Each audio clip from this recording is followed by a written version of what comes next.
അസ്സലാമു അലൈക്കും വറഹ്മത്തുള്ളാഹി വബറകാതുഹു.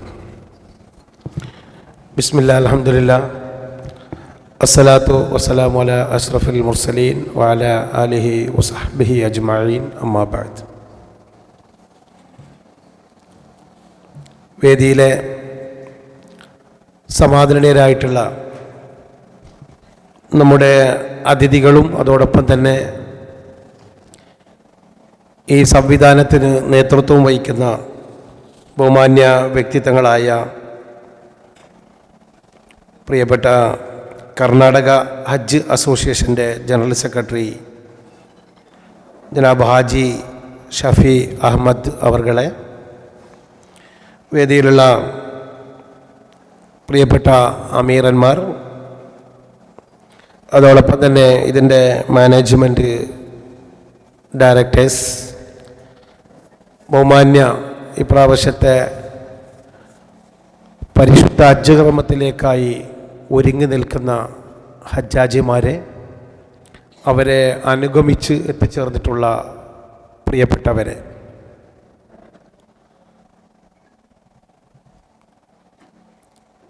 വളരെയേറെ ഭാഗ്യവാന്മാരും ഭാഗ്യവതികളുമായിട്ടുള്ള ആളുകളാണ് എൻ്റെ മുന്നിൽ അതുപോലെ തന്നെ വേദിയിലൊക്കെ നിരതരായി നിൽക്കുന്നത് ഇരിക്കുന്നത് എന്ന് കാണുമ്പോൾ തന്നെ കണ്ണിന് ഏറെ കുളിർമ ഏകുകയാണ്. നമുക്കറിയാം, ജീവിതത്തിൽ ഏറ്റവും വലിയ ഒരു ഭാഗ്യമാണ് പരിശുദ്ധ ഹജ്ജ് കർമ്മം ചെയ്യാനുള്ള അവസരം ലഭിക്കുക എന്നുള്ളത്. എത്രയോ സമ്പത്തുണ്ടായിട്ടും കോടാനുകോടി രൂപ തിരിമറി നടത്തുന്നവരുണ്ടായിട്ടും ആഡംബര ജീവിതം നയിക്കുന്നവരായിട്ടും എത്രയോ ആളുകളെ ഞാൻ നേരിട്ട് കണ്ടിട്ടുണ്ട്. പരിശുദ്ധ ഹജ്ജ് കർമ്മത്തിന് പോയി ഒരു ഉംറ പോലും നിർവഹിക്കാനുള്ള ഭാഗ്യം അവർക്ക് ഉണ്ടായിട്ടില്ല. അതേപോലെ തന്നെ ജീവിതത്തിൻ്റെ രണ്ടറ്റവും കൂട്ടിമുറ്റിക്കുന്നതിന് വേണ്ടി കഷ്ടപ്പെടുന്ന ആളുകളിൽ പലരും ഉംറയും ഹജ്ജും നിർവഹിക്കാനുള്ള ഭാഗ്യം അവർക്ക് ലഭിച്ചിട്ടുണ്ട്.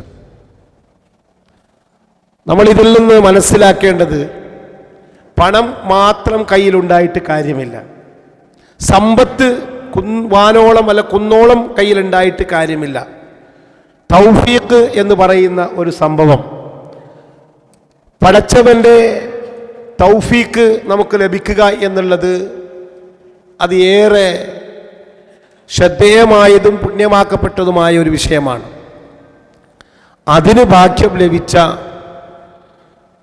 ആളുകളാണ് എൻ്റെ മുന്നിലിരിക്കുന്നത് എന്നുള്ളത് ഏറെ സന്തോഷത്തോടെയും കുളിർമയോടുകൂടെയും നിങ്ങളെ കാണാൻ ആഗ്രഹിക്കുകയാണ്.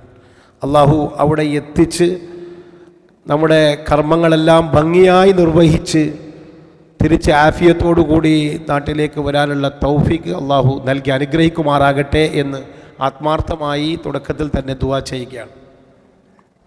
വളരെ വിശദമായി ഹജ്ജ് കർമ്മവുമായി ബന്ധപ്പെട്ട കാര്യങ്ങൾ ഇവിടെ ക്ലാസ് കൈകാര്യം ചെയ്യുന്ന, ഒരുപാട് കാലം ഈ അൽഫലാഹ് ഗ്രൂപ്പിൻ്റെ നേതൃത്വത്തിൽ അമീറായി സേവനമനുഷ്ഠിച്ച് സ്തുത്യർഹമായ പ്രവർത്തനം നടത്തുന്ന KT സിറാജ് ഉസ്താദ് നല്ല ക്ലാസ് ഇവിടെ അവതരിപ്പിക്കും. മറ്റ് അമീറന്മാരും ഇവിടെ അതിന് സന്നിഹിതരായി നിൽക്കുകയാണ്.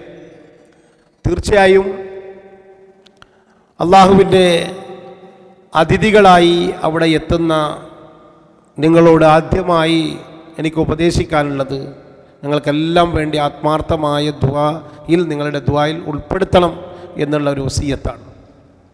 അതേപോലെ ഞങ്ങളുടെ ദുആയിലും എപ്പോഴും നിങ്ങളുമുണ്ടാകും എന്ന് പറഞ്ഞുകൊണ്ട്, കഴിഞ്ഞ 2 പതിറ്റാണ്ട് കാലമായി കുമ്പളയും മംഗലാപുരമൊക്കെ കേന്ദ്രീകരിച്ചുകൊണ്ട്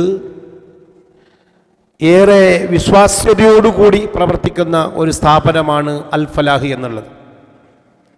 2006 മംഗലാപുരത്ത് ഇഖ്ലാസ് എന്ന് പറയുന്ന സ്ഥാപനത്തിലൂടെ തുടക്കം കുറിച്ചൊരു സംവിധാനമാണിത്. 2006 നമുക്കറിയാം 99,000 രൂപക്ക് പാക്കേജിൽ ഹജ്ജ് കർമ്മം നിർവഹിപ്പിക്കുന്നതിന് വേണ്ടി നേതൃത്വം കൊടുത്തൊരു സ്ഥാപനമാണ്. അപ്പോൾ 2 പതിറ്റാണ്ട് കാലക്കാലം ഈ സ്ഥാപനം ഇത്രയും നല്ല സംവിധാനങ്ങളോടുകൂടി മുന്നോട്ട് പോകണമെങ്കിൽ നമുക്കറിയാം ഒരുപാട് സ്ഥാപനങ്ങൾ നമുക്കിടയിൽ പ്രവർത്തിക്കുന്നുണ്ട്. ചില സ്ഥാപനങ്ങളിൽ അവരവരുടേതായ വിശ്വാസ്യത കൊണ്ട് നല്ല നിലയിൽ മുന്നോട്ട് പോകുന്നുണ്ട്. ചില സ്ഥാപനങ്ങളൊക്കെ നമുക്കറിയാം ആളുകൾക്കിടയിൽ വിശ്വാസ്യതയില്ലാതെ പോകുന്ന സാഹചര്യം ഉണ്ടാവുന്നു. പക്ഷേ സ്ഥാപനത്തിൻ്റെ കച്ചവട ലാഭത്തിനപ്പുറം അർപ്പണ മനോഭാവത്തോടു കൂടി ഇതിൻ്റെ മാനേജ്മെൻറ്റ് സോഷ്യലായി നിന്നുകൊണ്ട് പ്രവർത്തിക്കുമ്പോൾ നമ്മൾ എന്താണോ ഉദ്ദേശിക്കുന്നത്, ഈ സ്ഥാപനത്തിലൂടെ നമ്മൾ എന്ത് കർമ്മമാണ് ഉദ്ദേശിക്കുന്നത്, ഹജ്ജാണെങ്കിൽ ഹജ്ജ്, ഉംറയാണെങ്കിൽ ഉംറ, അത് ഒരു പ്രയാസവും ഒരു ബുദ്ധിമുട്ടും കൂടാതെ നിർവഹിപ്പിക്കുന്നതിന് വേണ്ടി നിങ്ങളോട് കരാർ ഏറ്റെടുത്തിട്ടുണ്ടെങ്കിൽ അത് ഭംഗിയായി പൂർത്തീകരിച്ചതിൻ്റെ ഏറ്റവും അവസാനത്തെ ഉദാഹരണമാണ് 198 പേരെയും കൊണ്ട് ഇപ്രാവശ്യം പരിശുദ്ധ ഹജ്ജ് കർമ്മത്തിന് അൽഫലാഹ് ഗ്രൂപ്പ് മുന്നോട്ട് വന്നിട്ടുള്ളത്. അപ്പം അത് ഏറ്റവും വലിയൊരു വിശ്വാസ്യതയാണ്. അതിന് നല്ല മാനേജ്മെൻറ്റും നല്ല അമീറന്മാരും ഉണ്ടാകണം. അത് ഈ സ്ഥാപനത്തിന് എക്കാലവും ഉണ്ടായിട്ടുണ്ട് എന്നുള്ളതിൻ്റെ തെളിവുകളാണ് ഇതൊക്കെ. നമുക്കറിയാം BMK ഖാലിദ് സാഹിബായാലും അതുപോലെ തന്നെ ഷാജഹാൻ ആയാലും ഇതിൻ്റെ മുഹമ്മദ് ഹസൻ സാഗ് ആയാലും ഒരു 3 പേരാണ് ഇതിൻ്റെ മാനേജിങ് ഡയറക്ടർമാർ. അത് 2 പേര് എനിക്ക് അടുത്തറിയുന്ന ആളുകളാണ്, എൻ്റെ നാട്ടുകാരാണ്. ഞാൻ പ്രതിനിധാനം ചെയ്യുന്ന വാർഡിലെ ആളുകളാണ് 2 പേരും. ഞാനത് പറയാൻ കാരണം ഈ 2 പേരെക്കുറിച്ച് നന്നായി എനിക്ക് അറിയാവുന്നത് കൊണ്ടാണ്. നാട്ടിലെ എല്ലാ ദീനീ സംരംഭങ്ങളായാലും ജീവകാരുണ്യ മേഖലകളായാലും അതുപോലെ തന്നെ എല്ലാ വിഷയങ്ങളിലും നല്ല ഇടപെടൽ നടത്തുന്ന ആളുകളാണ് ഇവർ.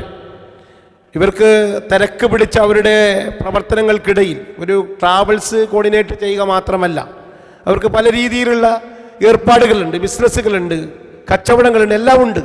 അപ്പം അതിനിടയിലും നാട്ടിലെ സാധാരണക്കാരെ അറിഞ്ഞുകൊണ്ട് അവർക്ക് വേണ്ടി കാരുണ്യ മേഖലയിലായാലും മറ്റ് പ്രവർത്തന മേഖലകളിലായാലും നിറഞ്ഞു നിന്ന് നാട്ടിൽ പ്രവർത്തിക്കുന്ന 2 വ്യക്തിത്വങ്ങളാണിവർ. അപ്പം അതുകൊണ്ട് തന്നെ അവർക്ക് പൊതുവായ ആളുകളുടെ പ്രയാസവും ബുദ്ധിമുട്ടും മനസ്സിലാക്കാൻ വേണ്ടി കഴിയും. നമ്മൾ ഒരു കച്ചവടക്കാരനായാൽ കച്ചവടക്കാരനിൽ മാത്രം ഒതുങ്ങുന്നതിനപ്പുറം, ഒരു ബിസിനസ്സുകാരിൽ ഒതുങ്ങുന്നതിനപ്പുറം, അല്ലെങ്കിൽ വേറെ ഏതെങ്കിലും മേഖലയാണെങ്കിൽ ആ മേഖല മാത്രം കേന്ദ്രീകരിച്ച് പ്രവർത്തിക്കുന്നവരായാൽ അതിനെക്കുറിച്ച് മാത്രമേ അവർക്കറിയൂ. പക്ഷേ നാടിൻ്റെ എല്ലാ മേഖലകളിലും പൊതുരംഗങ്ങളിൽ പ്രത്യേകിച്ച് ഇറങ്ങി പ്രവർത്തിക്കുമ്പോൾ അവർക്ക് താഴെത്തട്ടിലുള്ള അല്ലെങ്കിൽ ആ മേഖലയിലുള്ള ആളുകളെക്കുറിച്ച് കൃത്യമായി ഐഡൻറ്റിഫൈ ചെയ്യാൻ വേണ്ടി കഴിയും, തിരിച്ചറിയാൻ വേണ്ടി കഴിയും. അങ്ങനെ തിരിച്ചറിയുമ്പോൾ തീർച്ചയായും ഇതുപോലുള്ള യാത്രകൾക്ക് പോകുന്ന ഉംറ ആയാലും ഹജ്ജിനായാലും ഒരുപാട് സാങ്കേതികമായിട്ടുള്ള വിഷയങ്ങൾ ഇതിലുണ്ട്. ഇപ്പോൾ ഉംറക്ക് പോകുമ്പോൾ നമ്മൾ ഉംറക്ക് പോകാൻ ഒരുങ്ങിയാൽ മാത്രം പോരാ, കാശ് കൊടുത്താൽ മാത്രം പോരാ, അതിനൊരുപാട് രേഖകൾ തയ്യാറാക്കണം, അവിടെ താമസിക്കാനുള്ള സൗകര്യങ്ങൾ ഉണ്ടാക്കണം, ബുദ്ധിമുട്ട് പ്രയാസം ഉണ്ടാകുന്ന അവസ്ഥ ഉണ്ടാകാൻ പാടില്ല. ഹജ്ജിനാകുമ്പോൾ ഹജ്ജ് കർമ്മത്തിനിടയിലുള്ള പ്രയാസങ്ങൾ അത് സാധാരണ ഉണ്ടാവേണ്ടതുണ്ട്. അതൊക്കെ അറിയുന്നതിന് വേണ്ടിയാണല്ലോ ഹജ്ജ് 5 പഞ്ചകർമ്മങ്ങൾ, ഇസ്ലാമിലെ 5 പഞ്ചകർമ്മങ്ങളിൽ നിർബന്ധമാക്കപ്പെട്ട ഹജ്ജ് എന്നുള്ള ആ ഒരു കർമ്മം. അത് ഒരുപാട് കാര്യങ്ങൾ മനസ്സിലാക്കുന്നതിന് വേണ്ടിയാണ്. ബുദ്ധിമുട്ട് മനസ്സിലാക്കാൻ, ഒരു പാവപ്പെട്ടവൻ ജീവിക്കുന്നത് അല്ലെങ്കിൽ താമസിക്കുന്നത്, അവരുടെ ബുദ്ധിമുട്ട് അത് നമ്മൾ നമ്മുടെ ഈ കർമ്മത്തിലൂടെ മനസ്സിലാക്കുന്നതിന് വേണ്ടിയാണ്. അതുപോലെ തന്നെ എല്ലാ കർമ്മങ്ങൾ ചെയ്യുമ്പോഴും അതിൻ്റേതായ ഓരോ വശങ്ങളും ഇസ്ലാമികമായി ഉണ്ട്. നമുക്കറിയാലോ, ഒരു നോമ്പ് ഒരാൾക്ക് നിർബന്ധമാക്കിയത് വിശക്കുന്നവൻ്റെ വിശപ്പ് തിരിച്ചറിയുന്നതിന് വേണ്ടിയാണ്. അതുപോലത്തെ ഹജ്ജ് കർമ്മങ്ങളിലും ഒരുപാട് നമുക്ക് തിരിച്ചറിയാനുണ്ട്. അങ്ങനെയുള്ള കർമ്മമാണ് ഈ കർമ്മം. അപ്പോൾ അതിൽ കുറേ പ്രയാസങ്ങൾ, ബുദ്ധിമുട്ടുണ്ടാവും. എങ്കിലും അതിനുള്ള സൗകര്യങ്ങൾ കൃത്യമായി കാര്യക്ഷമമായി ഒരുക്കുന്നതിന് വേണ്ടി നമുക്കറിയാം അൽഫലാഹ് എപ്പോഴും മുന്നോട്ട് വരാറുണ്ട്. അത് ഇപ്രാവശ്യം വന്നിട്ടുണ്ട്. നമുക്കറിയാം 200ഓളം ആളുകൾ, 198 ആളുകൾ, അതിപ്പോൾ കാസർഗോഡോ മഞ്ചേശ്വരത്തോ ഉള്ള ആളുകൾ മാത്രമല്ല, ഈ വടക്കൻ മലബാറിലെ വയനാട്, മലപ്പുറം, കോഴിക്കോട് ജില്ലകളിൽ നിന്ന് ആളുകൾ ഈ ഗ്രൂപ്പിൽ പോകുന്നുണ്ട്. അതുപോലെ തന്നെ കർണാടകയുടെ പിന്നെ മേഖലകൾ, പല മേഖലകളിൽ നിന്ന് ഈ ഗ്രൂപ്പിൽ ഹജ്ജ് കർമ്മത്തിന് പോകുന്നുണ്ട്. അങ്ങനെ പോകണമെങ്കിൽ എല്ലാ സ്ഥലങ്ങളിലും ട്രാവൽസുകളുണ്ടല്ലോ, എല്ലാ സ്ഥലങ്ങളിലും ഏജന്റുമാരുണ്ടല്ലോ. പക്ഷേ ഈ ഗ്രൂപ്പിനെ തന്നെ തിരഞ്ഞെടുക്കുന്നത് ചിലപ്പോൾ ഒരു പ്രാവശ്യം പോയി വന്ന ആളുകൾ അനുഭവം പങ്കുവെക്കുന്നത് കൊണ്ടായിരിക്കാം. 20 വർഷവും ആ രീതിയിൽ മുന്നോട്ട് പോകണമെങ്കിൽ എന്തോ നല്ല വശവും നല്ല ഗുണങ്ങളും ഈ ട്രാവൽസിനുണ്ട്, അൽഫലാഹിനുണ്ട് എന്നുള്ള ആ ഒരു ഉത്തമ ബോധത്തോടു കൂടിയാണ്. അതാണ് ഞാൻ പറഞ്ഞത് നേരത്തെ. 2006 ഇഖ്ലാസ് എന്ന പറയുന്ന സ്ഥാപനം അത് 2010 ആവുമ്പോൾ കുമ്പളയിൽ അൽഫലാഹ് ട്രാവൽസ് എന്നുള്ള പേരിൽ തുടങ്ങുകയും അത് 3 മേഖലകൾ, മംഗലാപുരം, ചിത്രദുർഗ, കുമ്പള, ഈ 3 കേന്ദ്രങ്ങൾ ക്രോഡീകരിച്ചുകൊണ്ട് അൽഫലാഹ് അതൊരു വലിയൊരു സംരംഭമായി മാറി. അതിനിടയിൽ സിർസി എന്ന് പറയുന്നൊരു സ്ഥലത്ത് തുടങ്ങിയിരുന്നു. അവിടെയുള്ള ഒരാളെ വെച്ചാണ് തുടങ്ങിയത്. അദ്ദേഹത്തിൻ്റെ ആകസ്മികമായ ഒരു മരണം മൂലം ആ ഒരു മേഖലയിലുള്ള ട്രാവൽസ് ഒഴിവാക്കി ഈ 3 മേഖലകൾ കേന്ദ്രീകരിച്ചു കൊണ്ടാണ് ഈ അൽഫലാഹ് ഏറ്റവും ശ്രദ്ധേയമായ കാൽവെപ്പോടു കൂടി മുന്നോട്ട് പോയിക്കൊണ്ടിരിക്കുന്നത്. നിങ്ങളുടെയൊക്കെ മുൻഗാമികൾ എന്ന് പറയുമ്പോൾ മുമ്പ് ഉംറകൾക്ക് പോയവർ, ഹജ്ജിന് പോയവർ, അവരൊക്കെ പ്രാർത്ഥനകൾ തീർച്ചയായും ഈ ട്രാവൽസിലുണ്ടാകും. നല്ല കാര്യങ്ങൾ ചെയ്യുമ്പോൾ, നല്ല സേവനങ്ങൾ ചെയ്യുമ്പോൾ തീർച്ചയായും അവർക്ക് വേണ്ടിയുള്ള പ്രാർത്ഥനകൾ കൂടി, ദുആകൾ കൂടി ഇവർ നടത്തും. അപ്പം അതിൻ്റെയൊക്കെ ഫലമായി നല്ല നിലയിൽ തന്നെ ഈ സ്ഥാപനം മുന്നോട്ട് പോകുന്നുണ്ട്. അതോടൊപ്പം തന്നെ 12 വർഷത്തോളമായി ഹജ്ജ് സർവീസും തുടങ്ങിയിട്ട് 12 വർഷം കഴിഞ്ഞു. കൃത്യമായി പിന്നെ ഈ അൽഫലാഹിൻ്റെ കീഴിൽ 12 വർഷത്തോളമായി ഹജ്ജ് കർമ്മങ്ങൾക്ക് വേണ്ടി ആളുകളെ കൊണ്ടുപോകുന്നുണ്ട്. 2025 ചില സാങ്കേതികമായ പ്രശ്നം വന്നപ്പോൾ, ചില സാങ്കേതികമായ വിഷയം വന്നപ്പോൾ അൽഫലാഹിന് മാത്രമല്ല പ്രൈവറ്റ് മേഖലയിലുള്ള ഒരുപാട് ഹജ്ജ് ഗ്രൂപ്പുകൾക്ക് ആളുകളെ കൊണ്ടുപോകാൻ പറ്റാത്ത ഒരു സാഹചര്യം ഉണ്ടായിട്ടുണ്ട്. അത് എല്ലാ ട്രാവൽസുകൾക്കും ബാധിച്ചതുപോലെ തന്നെ അൽഫലാഹിനും തീർച്ചയായും ആ വിഷയത്തിൽ ഒരു പ്രയാസം അനുഭവപ്പെട്ടിട്ടുണ്ട്. അതുമാത്രമല്ല, ഹജ്ജ് ലൈസൻസ് നമുക്കറിയാം 2 കാറ്റഗറിയിലാണ് കൊടുക്കുന്നത്. അതിലൊരു ഫസ്റ്റ് കാറ്റഗറി ലൈസൻസ് തന്നെയാണ് നമ്മുടെ ഈ CR എന്നുള്ള പേരിൽ ഈ സ്ഥാപനം അൽഫലാഹ് മുന്നോട്ട് പോയിക്കൊണ്ടിരിക്കുന്നത്. കഴിഞ്ഞ വർഷം മുതൽ ഇത് ക്ലസ്റ്റർ സംവിധാനമായി. പുതിയ ഗവൺമെൻറ്റുകളൊക്കെ ഓരോ കാലഘട്ടത്തിലും അനുസൃതമായി കൊണ്ടുള്ള മാറ്റങ്ങൾ വരുത്തും. ഇപ്പോൾ കഴിഞ്ഞ പ്രാവശ്യം ക്ലസ്റ്റർ സംവിധാനത്തിലേക്ക് ഇത് മാറ്റി. ആ ക്ലസ്റ്റർ സംവിധാനത്തിലേക്ക് മാറ്റിയപ്പോൾ ഹൈദരാബാദ് കേന്ദ്രീകരിച്ചിട്ടുള്ള ഒരു ക്ലസ്റ്ററിന് കീഴിലാണ് ഇപ്രാവശ്യം നമ്മുടെ ഈ ട്രാവൽസിൻ്റെ നിന്നും പോകുന്ന ആളുകളും ഹജ്ജിന് പോകുന്നത്. ഇവന് വരുന്ന കാലത്ത് 90% നമ്മൾ പ്രതീക്ഷിക്കുന്നുണ്ട്. നമുക്ക് തന്നെ അൽഫലാഹിന് തന്നെ ഒരു ക്ലസ്റ്റർ സംവിധാനം ലഭിക്കാൻ സാധ്യതയുണ്ട്. അതിനുള്ള എല്ലാ ശ്രമങ്ങളും പ്രയത്നങ്ങളും ഇതിൻ്റെ മാനേജ്മെൻറ്റ് ഇവിടെ നടത്തുന്നുണ്ട്. അതിന് ഇവിടെ ബഹുമാന്യ ഗസ്റ്റായി ഇവിടെ സംബന്ധിച്ചിട്ടുള്ള കർണാടക സ്റ്റേറ്റ് ഹജ്ജ് കമ്മിറ്റിയുടെ ജനറൽ സെക്രട്ടറി ആയിട്ടുള്ള പ്രിയപ്പെട്ട ഹാജി ഷാഫി അഹമ്മദ് സാഹിബ് ഇവിടെ നമ്മുടെ വേദിയിലുണ്ട്. അവരൊക്കെ ഇതിന് വേണ്ട കൃത്യമായ പിന്നെ കരുതലുകളൊക്കെ അല്ലെങ്കിൽ അതിന് വേണ്ട പ്രവർത്തനങ്ങളൊക്കെ അവർ നടത്തിക്കൊണ്ടിരിക്കുകയാണ്. അപ്പം അങ്ങനെ വരുമ്പോൾ തീർച്ചയായും അങ്ങനെ ഒരു ക്ലസ്റ്റർ സംവിധാനത്തിലേക്ക് അൽഫലാഹും കൂടി കടന്നു ചെന്നാൽ 2500ഓളം ആളുകളെ ഒറ്റയ്ക്ക് തന്നെ അൽഫലാഹിന് കീഴിൽ കൊണ്ടുപോകാൻ സാധിക്കും. അത് വലിയ അംഗീകാരമാണ്. അത് ചെറിയൊരു അംഗീകാരമല്ല. ഈ രാജ്യത്ത് തന്നെ ഒരു പിന്നെ ട്രാവൽസിന് അല്ലെങ്കിൽ ഒരു സംവിധാനത്തിന് ഇങ്ങനെ ഒരു അംഗീകാരം ലഭിക്കുക എന്നുള്ളത് അതെല്ലാം മുൻകാലങ്ങളിലെ സേവനങ്ങളെ പരിഗണിച്ചു കൊണ്ടായിരിക്കാം. ഞാൻ നേരത്തെ പറഞ്ഞതുപോലെ തന്നെ ആ സേവനങ്ങൾ പരിഗണിക്കുമ്പോൾ നമ്മൾ ആളുകൾ മാത്രമല്ല, പൊതുജനങ്ങൾ മാത്രമല്ല, നമ്മളെപ്പോലുള്ള ആളുകൾ മാത്രമല്ല, അത് സർക്കാർ സംവിധാനങ്ങളും ഇവരെ വാച്ച് ചെയ്യുന്നുണ്ടാവും. കാരണം ഇവരുടെ പ്രവർത്തനങ്ങൾ എങ്ങനെയാണ്, പറഞ്ഞ രീതിയിൽ ആളുകളെ കൊണ്ടുപോകുന്നുണ്ടോ, കൃത്യമായ ഇടപെടൽ ട്രാവൽസ് നടത്തുന്നുണ്ടോ എന്നുള്ള വാച്ചൊക്കെ അവരും ചെയ്യും. ആ ചെയ്യുമ്പോഴാണ് വലിയൊരു അംഗീകാരമായി സർക്കാരുകളുടെ ഭാഗത്തുനിന്ന് കൂടി, അല്ലെങ്കിൽ ഇതിനു വേണ്ടി പ്രവർത്തിക്കുന്ന സന്നദ്ധ സംഘടനകൾ, ഹജ്ജ് കമ്മിറ്റി, അതുപോലെ തന്നെ ഹജ്ജ് അസോസിയേഷൻ, ഇതിൻ്റെ ഭാരവാഹികളും കമ്മിറ്റിക്കാർക്കൊക്കെ ഒരു തൃപ്തി ഉണ്ടാവേണ്ടേ ഈ സംവിധാനത്തെക്കുറിച്ച്. അങ്ങനെ ഒരു തൃപ്തി ഉണ്ടാകുമ്പോഴാണ് നമുക്ക് അടുത്ത വർഷത്തിൽ 2500 സീറ്റ് ക്ലസ്റ്ററായി അനുവദിക്കുക എന്നുള്ള അംഗീകാരം ലഭിക്കുന്നത്. തീർച്ചയായും അത് ഉണ്ടാകും എന്ന് തന്നെ പ്രതീക്ഷിക്കുന്നു. അത് ഉണ്ടാവട്ടെ എന്ന് ആത്മാർത്ഥമായി അള്ളാഹുവിനോട് പ്രാർത്ഥിക്കുന്നു. കാരണം നമുക്കൊരു അഭിമാനമല്ല നമ്മുടെ നാട്ടിലേക്ക് ഇങ്ങനെ ഒരു സംവിധാനം ലഭിക്കുമ്പോൾ. അതുപോലെ തന്നെ ഈ ജില്ലയിൽ നമുക്കറിയാം ഒരുപാട് സംവിധാനങ്ങൾ, ട്രാവൽസുകളും ഏജൻസികളൊക്കെ ഉണ്ട്. ജില്ലയിൽ ഏറ്റവും കൂടുതൽ ആളുകളെ ഇപ്രാവശ്യം ഹജ്ജിന് കൊണ്ടുപോകുന്നത് ഈ അൽഫലാ ഗ്രൂപ്പാണ്. അൽഫലാ ഗ്രൂപ്പാണ് ഈ പ്രാവശ്യം ഹജ്ജിന് ഏറ്റവും കൂടുതൽ ആളുകളെ കാസർഗോഡ് ജില്ലയിൽ തന്നെ കൊണ്ടുപോകുന്നത്. അതാണ് അറിയുന്നത്. ഇപ്പോൾ ഏതായാലും ഇങ്ങനെയൊക്കെയുള്ള ഈ ഒരു അൽഫലാ ഗ്രൂപ്പിൻ്റെ പ്രവർത്തനങ്ങൾ, ഇത് എനിക്ക് പറയാതിരിക്കാൻ, എനിക്ക് നേരിട്ട് അനുഭവമുള്ളത് കൊണ്ടാണ് ഈ കാര്യങ്ങളൊക്കെ പറയുന്നത്. കാരണം എൻ്റെ നാട്ടുകാരാണ് ഇതിൻ്റെ പിന്നിലുള്ള ആളുകൾ. ഏതൊരു സംഘടനയും, ഒരു സംഘടന നമ്മൾ രൂപീകരിക്കുക എന്ന് വെച്ചോ, നാട്ടിലൊരു ചാരിറ്റിക്കോ അല്ലെങ്കിൽ മറ്റേതെങ്കിലും ഒരു സംഘടന ആ സംഘടനയെ നല്ല നിലയിൽ മുന്നോട്ട് കൊണ്ടുപോകണമെങ്കിൽ അതിനെ നയിക്കാനും അതിന് നേതൃത്വം കൊടുക്കാനും പ്രാപ്തരായ ആളുകൾ വേണം. അങ്ങനെ ഉണ്ടാകുമ്പോൾ മാത്രമാണ് ആ സംവിധാനങ്ങൾ നല്ല നല്ല നിലയിൽ മുന്നോട്ട് പോയി അതൊരു വലിയ നിലയിലേക്ക് എത്തിച്ചേരുന്നത്. അപ്പം അതുകൊണ്ട് ഇതിനെ നയിക്കാൻ ഏറ്റവും പ്രാപ്തരായ 3 ആളുകൾ ഇതിനുണ്ട് എന്നുള്ളതാണ് അൽഫലാഹിൻ്റെ വിജയത്തിൻ്റെ ഏറ്റവും വലിയ മൂലകാരണമായി നമ്മൾ കാണുന്നത്. ഞാൻ നേരത്തെ പറഞ്ഞ BMK ഖാലിദ് സാഹിബ് അദ്ദേഹം ഇരിക്കുന്നുണ്ട്. നമുക്കറിയാം ഈ ഹജ്ജിൻ്റെ ഈ ഒരു സംവിധാനത്തെ എല്ലാ വിഭാഗം ആളുകളെയും ക്രോഡീകരിച്ചു കൊണ്ടാണ് കൊണ്ടുപോകുന്നത്. നമുക്കറിയാം ഈ മതങ്ങൾക്കിടയിൽ തന്നെ, നമ്മുടെ ഇസ്ലാമികമായിട്ട് മാത്രമല്ല എല്ലാ മതങ്ങൾക്കിടയിലും ഭിന്ന അഭിപ്രായക്കാരൊക്കെ ഉണ്ടാവും. ചെറിയ ചെറിയ അഭിപ്രായ വ്യത്യാസങ്ങളൊക്കെ ഉണ്ടാവും. അതിനെയൊക്കെ ക്രോഡീകരിച്ച് എല്ലാവരെയും കോർത്തിണക്കി കൊണ്ട് പോവുക എന്നുള്ളത് അതൊരു നേതൃത്വത്തിൻ്റെ ഏറ്റവും വലിയ കഴിവായിട്ടാണ് കാണുന്നത്. തീർച്ചയായും അതിന് നേതൃത്വം കൊടുക്കുന്ന, നേരത്തെ ഞാൻ പറഞ്ഞ BMK ഖാലിദ് സാഹിബ്, അതുപോലെ തന്നെ ഷാജഹാൻ, ഞാൻ നേരത്തെ പറഞ്ഞ അവരെല്ലാം നല്ല നാട്ടിലെ കാരുണ്യ പ്രവർത്തന മേഖലയിൽ നിറ സാന്നിധ്യങ്ങളാണ്. ഞാൻ എത്രയോ അവരെ ഞാൻ കണ്ടിട്ടുള്ളത്.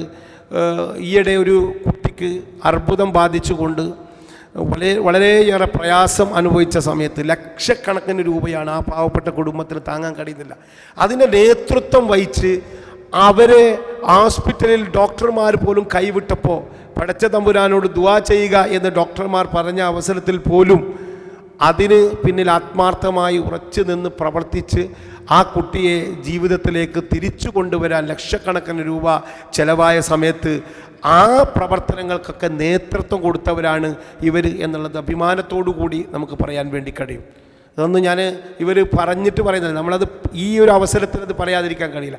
അത് ഒരു കാര്യമല്ല, അങ്ങനെയുള്ള നാട്ടിലെ ഓരോ വിഷയങ്ങൾ വരുമ്പോഴും ആ വിഷയങ്ങളിലെല്ലാം കാരുണ്യ പ്രവർത്തന മേഖലയിലെല്ലാം അവർ ഇടപെടുന്നുണ്ട്. അതിനുവേണ്ട സഹായ സഹകരണങ്ങൾ അവർ ചെയ്യുന്നുണ്ട്. അങ്ങനെയുള്ള നേതൃത്വമാണ് BMK ഖാലിദും ഷാജഹാനും അതുപോലെ തന്നെ മുഹമ്മദ് ഹസൻ സാഹിബൊക്കെ. അവരാണ് ഇതിൻ്റെ ആത്മാർത്ഥമായിട്ടുള്ള നെടും തൂണുകളായി ഇതിനെ നയിച്ചു കൊണ്ടിരിക്കുന്ന കപ്പിത്താന്മാർ. അതുകൊണ്ട് ഏറ്റവും വിശ്വസനീയമായ കരങ്ങളിലാണ് ഈ സ്ഥാപനം എന്ന് ആ വാർഡിലെ ആ പ്രദേശത്തെ ഒരു ജനപ്രതിനിധി എന്ന നിലക്ക് ആത്മാർത്ഥമായി എനിക്ക് പറയാൻ വേണ്ടി കഴിയും. അതുകൊണ്ട് ആ നിലക്ക് നല്ല നിലയിൽ തന്നെ സേവന മനോഭാവത്തോടു കൂടി തന്നെ മുന്നോട്ട് കൊണ്ടുപോകാൻ ഇനിയും പടച്ച തമ്പുരാൻ അവർക്ക് ദീർഘായുസ്സും ആയുരാരോഗ്യവും നൽകി അനുഗ്രഹിക്കുമാറാകട്ടെ എന്ന് ആത്മാർത്ഥമായി പ്രാർത്ഥിച്ചുകൊണ്ട് അവരെ ആദ്യമായി ഞാൻ ഈ പരിപാടിയിലേക്ക് ആത്മാർത്ഥമായി സ്വാഗതം ആശംസിക്കുകയാണ്. അതുപോലെ തന്നെ ഈ വേദിയുടെ അധ്യക്ഷത വഹിക്കുന്നത് BMK ഖാലിദ് സാഹിബ് തന്നെയാണ്. അദ്ദേഹത്തെ ഈ യോഗത്തിലേക്ക് സ്വാഗതം ആശംസിക്കുന്നു. ഇതിൻ്റെ ഔപചാരികമായ ഈ ക്യാമ്പിൻ്റെ ഉദ്ഘാടന കർമ്മം നിർവഹിക്കുന്നത് നമുക്കറിയാം വളരെ ബുദ്ധിമുട്ടി പ്രയാസപ്പെട്ട് ഇവിടെ എത്തിച്ചേർന്നിട്ടുള്ള കർണാടക സംസ്ഥാന ഹജ്ജ് അസോസിയേഷൻ്റെ ജനറൽ സെക്രട്ടറി കൂടിയായിട്ടുള്ള Haji Shafi Ahmed Sahib. Hearty welcome this programme. തീർച്ചയായും അദ്ദേഹം നമ്മുടെ ഈ പരിപാടിയിലേക്ക് എത്തിച്ചേർന്നിരിക്കുകയാണ്. നിങ്ങൾക്കും അതുപോലെ തന്നെ അൽഫലാ ഈ ഗ്രൂപ്പിന് വേണ്ടിയും അദ്ദേഹത്തെ ആത്മാർത്ഥമായി സ്വാഗതം ആശംസിക്കുകയാണ്. പ്രാർത്ഥനയോടുകൂടി ഇനിയും ഒരുപാട് കാലം ഇതുപോലുള്ള സേവന രംഗത്ത് നിറഞ്ഞു നിൽക്കാൻ പടച്ച തമ്പുരാൻ ആഫിയത്തോടു കൂടിയുള്ള ദീർഘായുസ് പ്രദാനം ചെയ്ത് അനുഗ്രഹിക്കുമാറാകട്ടെ എന്ന് ആത്മാർത്ഥമായി ദുആ ചെയ്യുന്നു. ഇനി എനിക്ക് സ്വാഗതം ആശംസിക്കാനുള്ളത് ഇതിൻ്റെ അമീറന്മാരാണ്. KT സിറാജ് ഉസ്താദ്, ഒരുപാട് കാലത്തെ പരിചയമാണ് അദ്ദേഹവുമായി. അൽഫലാവുമായി ബന്ധപ്പെട്ടുകൊണ്ട് തന്നെയാണ് അദ്ദേഹത്തെ പരിചയപ്പെടുന്നത്. നല്ലൊരു പ്രഭാഷകനാണ്, അതോടൊപ്പം തന്നെ നല്ല അമീറാണ്. ഈ അദ്ദേഹത്തിൻ്റെ കീഴിലൊക്കെ പോയവർ പറയും നല്ല കാര്യങ്ങളൊക്കെ കൃത്യമായി പറഞ്ഞു തരികയും എല്ലാ കാര്യങ്ങളും നല്ല ഇടപെടൽ നടത്തുകയും നല്ല ഉഷാറോടുകൂടി നേതൃത്വം കൊടുക്കുകയും ചെയ്യുന്ന ഒരാളാണ് KT സിറാജ് ഉസ്താദ് അവർകൾ. അദ്ദേഹം ഇപ്രാവശ്യവും മുഖ്യ അമീറായി തന്നെ ഒരു ഗ്രൂപ്പിനെ അദ്ദേഹം നയിച്ചു കൊണ്ടുപോകുന്നു. അതുപോലെ തന്നെ ഓരോ മാസവും 2 ഉംറ ഗ്രൂപ്പ് പോകുന്നുണ്ട്. ഓരോ മാസവും 2 തവണ പോകുന്നുണ്ട്. അപ്പോൾ എത്ര പ്രാവശ്യം ഇത്രയും വർഷത്തിനുള്ളിൽ പോയിട്ടുണ്ടാവുമെന്ന് നമുക്ക് ഊഹിക്കാവുന്നതേ ഉള്ളൂ. അപ്പോൾ ഈ 2 പ്രാവശ്യം പോകുമ്പോഴും ആളുകൾ ഓരോ ടീമിലേക്കും ആളുകളിങ്ങനെ കൂടി വരുമ്പോഴാണ് അവരെ പിന്നൊരു ബാച്ചിലേക്ക്, പിന്നെ വരുന്നവരെ പിന്നൊരു ബാച്ചിലേക്ക്, അങ്ങനെയാണ് മാസത്തിൽ 2 ഗ്രൂപ്പൊക്കെ ആയി പോകുന്നത്. അപ്പോൾ അതിനൊക്കെ മിക്കപ്പോഴും നേതൃത്വം കൊടുക്കുന്നത് സിറാജ് ഉസ്താദാണ്. അദ്ദേഹത്തെ പ്രാർത്ഥനാപൂർവ്വം ആഫിയത്തോടു കൂടിയുള്ള ദീർഘായുസ് അദ്ദേഹത്തിന് പ്രദാനം ചെയ്യട്ടെ എന്ന് ദുആ ചെയ്തുകൊണ്ട് തന്നെ അദ്ദേഹത്തെ സ്വാഗതം ആശംസിക്കുന്നു. അതുപോലെ തന്നെ ഇതിൻ്റെ അമീറന്മാർ ബഹുമാന്യനായ ഫത്താഹ് ഫൈസി ഉസ്താദ് ഇവിടെ വേദിയിലുണ്ട്. അദ്ദേഹവും ഒരു അമീറാണ്. അദ്ദേഹത്തെയും അള്ളാഹു ആഫിയത്തോടു കൂടിയുള്ള ദീർഘായുസ്സും ഈ സേവനം ഒരുപാട് കാലം ചെയ്യാനുള്ള നല്ല ആരോഗ്യവും നൽകി അനുഗ്രഹിക്കുമാറാകട്ടെ. നമ്മൾ എപ്പോഴും ആയുസ്സിന് വേണ്ടി മാത്രം പ്രാർത്ഥിക്കുന്നതോടൊപ്പം തന്നെ ആയുസ്സുണ്ടായാൽ മാത്രം പോരാ, ആരോഗ്യം കൂടി ഉണ്ടാവണം. ഞാനിന്ന് 2 ഒരു മരണ വീട്ടിലേക്ക് പോകാനുള്ളത്. ഇന്ന് രാത്രി 2 മണിക്കാണ് ഒരു ചെറുപ്പക്കാരൻ, ഞങ്ങളൊക്കെ പ്രായത്തിലുള്ള ഒരു ചെറുപ്പക്കാരൻ മരിക്കുന്നത് രാത്രി പെരിയാരം മെഡിക്കൽ കോളേജിൽ വെച്ച്. വേറൊരു ചെറുപ്പക്കാരന് 26 വയസ്സുള്ളൊരു ചെറുപ്പക്കാരനാണ്. 7 പെൺമക്കളാണ്. വളരെ പ്രയാസപ്പെട്ടൊരു മുസ്ലിയാരുടെ മോനാണ്. കല്യാണം കഴിഞ്ഞ് 1 മാസം കഴിയുമ്പോൾ തൊണ്ടയിൽ ക്യാൻസർ ബാധിച്ച് ഒരുപാട് ലക്ഷക്കണക്കിന് രൂപ ചെലവഴിച്ച് ഇന്ന് അദ്ദേഹം മരണത്തിന് കീഴടങ്ങിയിരിക്കുകയാണ്. ഞാൻ ഇപ്പോൾ അവിടുന്ന് മയ്യത്ത് ളുഹറിന് മുമ്പ് എടുക്കും എന്നാണ് പറയുന്നത്. അപ്പോൾ ഇതുപോലുള്ള ഒരുപാട് ആകസ്മിക മരണങ്ങൾ നടന്നുകൊണ്ടിരിക്കുകയാണ്. അപ്പോൾ പ്രായമല്ല പ്രശ്നം, 70 വയസ്സും 90 വയസ്സും 100 വയസ്സോ ആകട്ടെ, പക്ഷേ ആരോഗ്യമാണ്, ദൃഢമായ ആരോഗ്യമാണ് നമുക്ക് വേണ്ടത്. ആരോഗ്യം അള്ളാഹു നമുക്കെല്ലാം നൽകി അനുഗ്രഹിക്കുമാറാകട്ടെ എന്ന് ആത്മാർത്ഥമായി തോന്നുക. അതുപോലെ നിങ്ങളോടൊക്കെ അഭ്യർത്ഥിക്കാനുള്ളത്, നല്ല നല്ല സ്ഥലങ്ങളിൽ ദുആക്ക് ഉത്തരം കിട്ടുന്ന സ്ഥലങ്ങളിലൊക്കെ പോകുമ്പോൾ പെട്ടെന്ന് ഉണ്ടാകുന്ന മരണങ്ങൾ, അതുപോലെ തന്നെ മാരകമായ രോഗങ്ങൾ, അതുപോലെ തന്നെ വ്യത്യസ്തങ്ങളായ രോഗങ്ങളാണ്. രോഗങ്ങൾക്ക് പേരില്ല, ഡോക്ടർമാർ ചിലപ്പോൾ പേര് പോലും പറയാൻ അവർക്ക് അറിയുന്നില്ല. അങ്ങനെയുള്ള രോഗങ്ങൾ വരുന്ന ഒരു കാലഘട്ടത്തിലാണ്, മരണങ്ങളാണ് വർദ്ധിച്ചു കൊണ്ടിരിക്കുന്നത്. അപ്പോൾ ഇതിനൊക്കെയുള്ള പ്രാർത്ഥന നിങ്ങളുടെ ഭാഗത്ത് ഉണ്ടാകണം എന്ന് പ്രത്യേകം ഓർമ്മപ്പെടുത്തുന്നു. നമ്മുടെ ഫത്താഹ് ഫൈസി ഉസ്താദിനെ ഈ പരിപാടിയിലേക്ക് ആദരപൂർവ്വം സ്വാഗതം ചെയ്യുന്നു. അതുപോലെ തന്നെ ബണപ്പ് അബൂബക്കർ ദാരിമി മദനി ഉസ്താദ്, അദ്ദേഹം കൂടി നമ്മുടെ വേദിയിലുണ്ട്. നിങ്ങൾക്ക് എല്ലാവർക്കും സുപരിചിതനാണ്. അദ്ദേഹം കൂടി അമീറാണ്. അദ്ദേഹത്തെ പ്രാർത്ഥനാപൂർവ്വം ഞാൻ സ്വാഗതം ചെയ്യുന്നു. ബഹുമാനപ്പെട്ട ജബ്ബാർ ഫൈസി ഉസ്താദും ഈ വേദിയിലുണ്ട് അല്ലേ? ജബ്ബാർ ഫൈസി ഉസ്താദിനും സ്വാഗതം ആശംസിക്കുന്നു. നിസാർ ഉസ്താദ്, അദ്ദേഹം കൂടി വേദിയിൽ എത്തിച്ചേരും. അദ്ദേഹത്തിൻ്റെ അഭാവത്തിൽ തന്നെ ഈ പരിപാടിയിലേക്ക് സ്വാഗതം ആശംസിക്കുന്നു. അബ്ദുസമദ് ഉസ്താദ് എത്തിച്ചേർന്നിട്ടുണ്ട്. അദ്ദേഹത്തെയും ഈ പരിപാടിയിലേക്ക് ആത്മാർത്ഥമായി സ്വാഗതം ആശംസിച്ചുകൊണ്ട് ഈ പരിപാടിയെ സംബന്ധിച്ച അള്ളാഹുവിൻ്റെ പടച്ച തമ്പുരാൻ്റെ അതിഥികളായി മക്കയിലേക്കും അതുപോലെ തന്നെ മദീനയിലേക്കൊക്കെ കടന്നു ചെല്ലുന്ന നിങ്ങളെ എല്ലാവരെയും സ്വാഗതം ആശംസിക്കുന്നതോടൊപ്പം ദുആ വസിയത്ത് കൂടി നിങ്ങളോട് നടത്തുകയാണ്. അതുപോലെ തന്നെ നിങ്ങളെ കൂടെ അനുഗമിച്ചെത്തിച്ചേർന്നിട്ടുള്ള നിങ്ങളെ എല്ലാവരെയും സ്വാഗതം ആശംസിച്ചുകൊണ്ട് എൻ്റെ സ്വാഗത ഭാഷണം അവസാനിപ്പിക്കുന്നു. വാഹിർ ദഅ്വാനാ അൽഹംദുലില്ലാഹി റബ്ബിൽ ആലമീൻ. അസ്സലാമു അലൈക്കും വറഹ്മത്തുള്ളാഹി വബറകാതുഹു. ഈ വേദിയുടെ മഹനീയ അധ്യക്ഷത വഹിക്കുന്നതിന് വേണ്ടി പ്രിയപ്പെട്ട ഖാലിദ് സാഹിബിനെ ആദരപൂർവ്വം ക്ഷണിക്കുന്നു. നിർത്തുന്നു. അസ്സലാമു അലൈക്കും.